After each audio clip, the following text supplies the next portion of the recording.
Jane Schoenbrun has quickly become one of the more intriguing and interesting directors working today. First, Jane's directorial debut came in 2018 with their film A Self-Induced Hallucination, a documentary diving into the internet phenomena that is Slenderman. Then in 2021, they released their next film, We're All Going to the World's Fair, which follows Casey, a teenage girl who finds herself further down the rabbit hole of an internet challenge as she documents herself doing it. Once again, Jane poked at the weird holes of the internet and how it not only captivates us, but consumes many of us too. By this point, Jane was becoming a bit more of a name, as the film had played at Sundance that year. After that though, their 2024 film I Saw the TV Glow thrust them even further onto the scene. The mystery horror about identity, repression, nostalgia, and once again, our strange and obsessive connection to the screen was a hit. While many, myself included, were more than eager to point out and discuss the queer symbolism in storytelling at work, the screen was the origin point, and the main activator in the film again. Enter their newest film, Teenage Sex and Death at Camp Miasma, which follows Chris Williams, an up-and-coming director tasked with rebooting the iconic Camp Miasma franchise, something akin to the Friday the 13th series. When Chris visits the now reclusive star of the first film, Billy Presley, the two women find themselves further in the world of fear, desire, and Camp Miasma.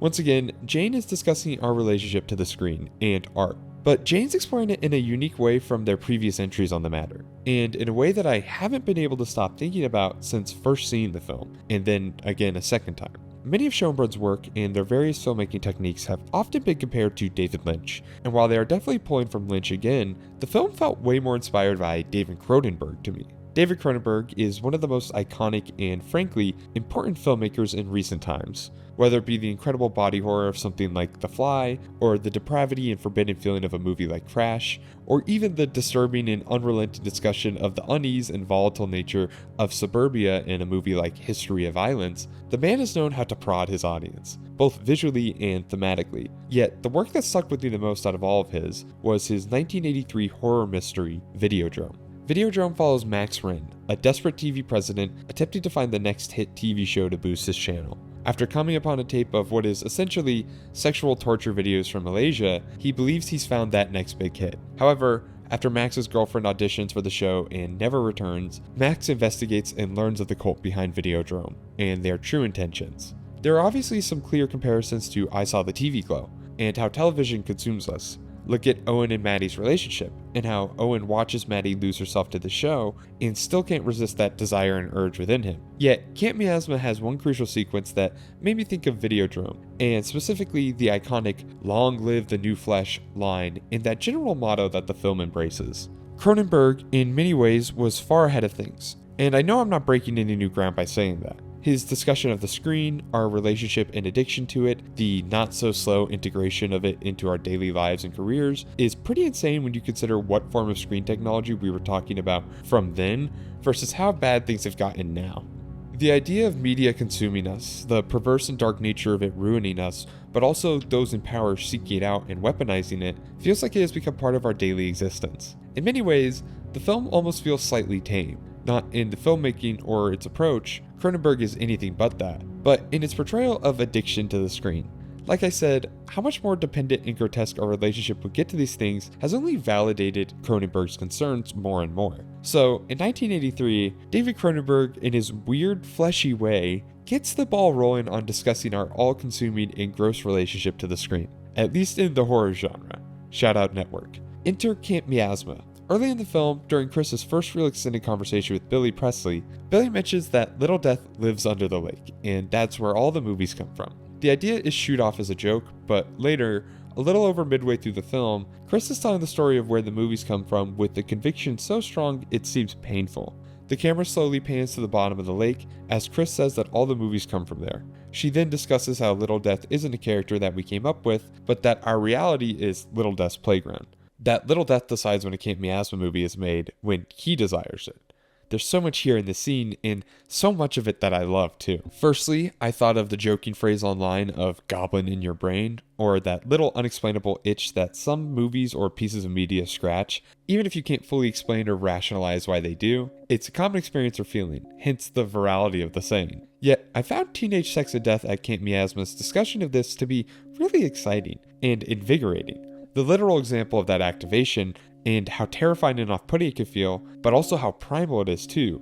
Like this little guy in your brain has decided this is good or enjoyable and will not let go of that feeling. I think when discussing the addiction to the screen, it's interesting to see a literal manifestation of somebody living deep inside you or somewhere important to you, feeding on this desire and nurturing it. Then when it activates, it feels as all-consuming as I've been saying. There's also obvious discussion here around the panic and hysteria that comes from violent films or horror movies, specifically more from the era of films that this movie is riffing on in particular, but I think there are some interesting ideas about panic and hysteria and how those manifest, especially with the film hitting on the idea of queer people in film spaces, and Jane even tied the ending to their own personal experience. Hysteria exists in I Saw the TV Glow and We're All Going to the World's Fair, and while I haven't seen a self-induced hallucination yet, I'd imagine that film is also tackling that idea. I think what's so interesting is how Jane maintains the balance of showcasing hysteria or serious mental distress, but also showing how many times it's people around them being unable or unwilling to understand, and the effect that takes on them. Many of their characters are worn down by the people meant to support them in Schoenbrun's work, and it usually leads them to the screen or whatever phenomena is happening within the film. One of the other things I first thought of when watching that sequence is the somewhat strange and unexplainable feeling that is making art, the weird trigger that occurs when you're motivated, and the way it dominates your life. I haven't made a film, I barely would use the word artist to describe myself, but I am someone who likes making things and often engages in the creative process. And this film pretty accurately portrayed the feeling I get when I have an idea and suddenly that switch is flipped and the all-consuming feeling of creating takes over. The way it takes control and charge of your life, but, and I bet many out there who also write can relate, the sense that you can't control when the creative juices are flowing, and that, to a degree, you are really controlled by that feeling. Like I said, it is an almost inhuman and disturbing feeling, and I do feel almost like I'm trapped in a room, forced to express and experience what is going on in my brain until I expel it from my system. I think it's a great note that Little Death is naked, but it's never heightened. The idea that artists present themselves so blatantly and so directly, yet at a certain point, it just becomes natural and even part of your art in its own little way. The mundanity of the performance in both the movement and their efforts are a simple way to showcase this message, sure, but it doesn't make it less effective or engaging, especially when Schoenbrun is flexing their design and cinematography departments so well. Then the big animating moment, the moment that directly connects to Videodrome, is the mouth or fleshy slit that opens up, accepting the tape and essentially being the camera or device capturing the film, as Chris loses her mind on the Zoom call. So many things here. First, the way art comes at the expense of our bodies. How these devices and new tech records and projects the film, but the experience and cost are reflected on us. Those are the real recordings or examples of the art made. There's the all too famous saying of pouring your blood, sweat, and tears into something, and many have discussed how their relationship to their art changes or evolves depending on what it costs them, or what was given up for the work.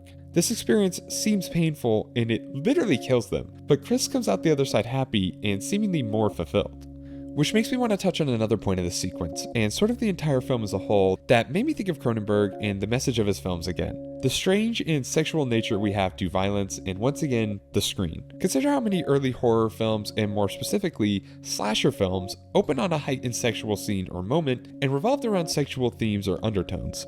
Look no further than The Final Girl, which is directly listed as a virginal or non-sexual character. Even Chris's desire to run half naked through the forest, chased by a killer, is discussing our weird sexual connection to things like violence. I mentioned a film like Crash earlier, a movie directly about the link between sex, death, and violence. Yet this exists in many of Cronenberg's films. A History of Violence and Videodrome both have disturbing and dark elements to them, and connect sexual themes and ideas to those. It's something Cronenberg was consistently exploring. Camp Miasma explores this idea heavily, and connects this idea to the screen thing I keep mentioning.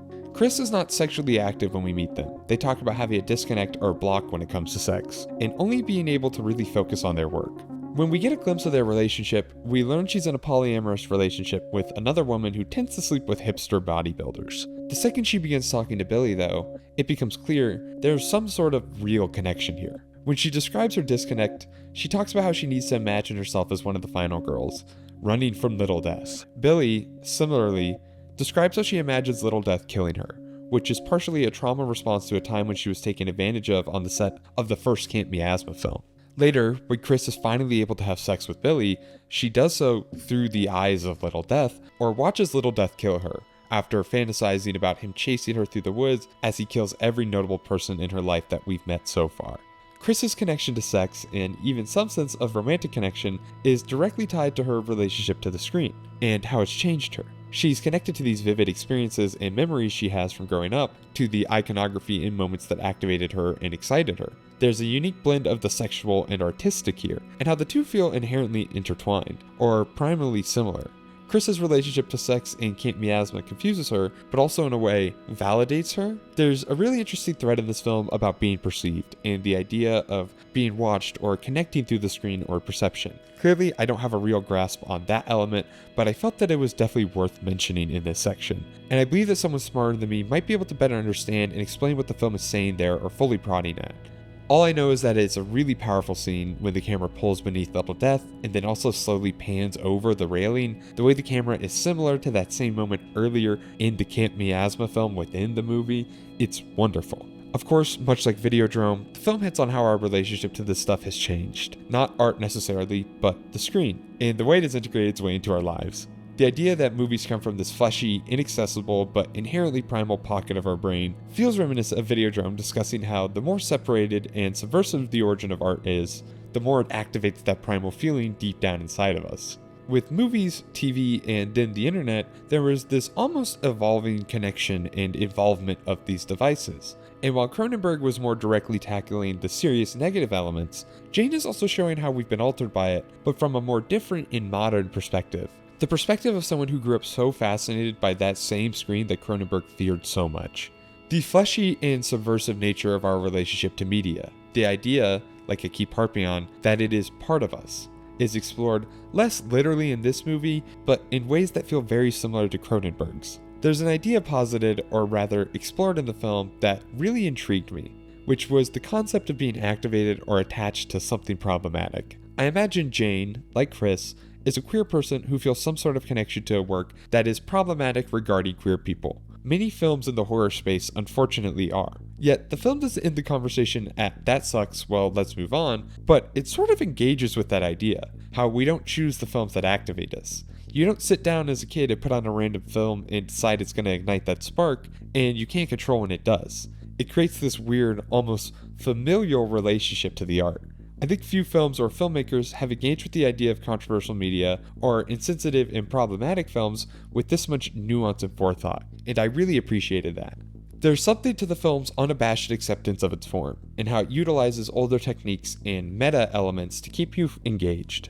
Firstly, just to get out of the way, the film looks remarkable. Aside from Eric K. Yu's wonderful framing and composition choices, the film is packed with these incredible matte paintings and backdrops. Each painting looks real enough to pass at a faint glance, but gorgeously painted enough to drop my jaw each time I focused on them. Yet the film doesn't try and hide that it's a painting, and there was a moment where I thought the whole veneer would drop, that the movie would cross the line into complete fourth wall breaking, and I got a little queasy in my seat, but I ended up liking that moment a lot. And how frustration with work, sex, and perception can all come crashing to the surface together. And like I've said, everything Jane is saying through Little Death in the next few moments really works for me. I've seen many reviews online discount this movie as simple or ineffective due to the blatantness of its messaging, which they aren't wrong about. The film isn't trying to hide its message or feelings, it's pretty directly handing them to you. Yet, I don't think that is automatically a bad thing or inherently lazy and incompetent filmmaking. If anything, I think it's effective when you're going for so much. I think of David Lynch, the filmmaker many have compared Jane to, and the one that many have said they can't measure up to, noting his tendency to obscurity and refusal to be direct. But one of my favorite Lynch films, and I'd argue one of his best, is Lost Highway, a film that pretty clearly states one of its main theses early in the film, directly pointing you where the movie will be going from there. I don't think most would say Lost Highway is ineffective or lazy. I just think Lynch's approach to calibrating the audience, especially considering the absurdity of where most of it will still go, makes the rest of the film easier to digest or a bit more interesting to consider when you factor in whose perspective you're watching. My point is, even Lynch wasn't afraid to say his message sometimes, and even Cronenberg has been pretty clear and direct with some of his points at Videodrome. Even if he isn't saying it into the camera, I think you could pretty easily infer in the film that's discussing depravity, the screen, and topics regarding those. And those are some of my favorite films ever, and films from some of the most respected and influential directors of all time. So I reject the notion that Jane's tendency towards bluntness or hand-holding makes their films intellectually shallow or worse. I think they still have plenty of interesting and engaging ideas to dig at in the film. Jane's playing in the same sandbox they've been playing in for quite some time, sure, but most great filmmakers do. There's usually the one niche you can't help but try and scratch. But like I keep saying, Jane isn't afraid of trying new things, and is still doing so here. The film is quite tonally different from We're All Going to the World's Fair and I Saw the TV Glow. It plays as much more of a satire and romance than those do. It has its depressing elements, but feels much less drenched in them. Similarly to I Saw the TV Glow, I knew I would enjoy Camp Miasma more at a second viewing, able to just take it as it is. And I did. Jane's going for a lot, and they aren't hiding any of it, but I like it, even the sometimes sloppy or rushed elements. So consider me seated for whatever Jane puts out next, because they continue to be one of the most fascinating and distinctive filmmakers working today. That's about going to do it for this one, so thank you for watching. Please leave a like and subscribe, follow me on Letterboxd and Substack, and go watch Teenage Sex and Death at Camp Miasma and let me know what you think.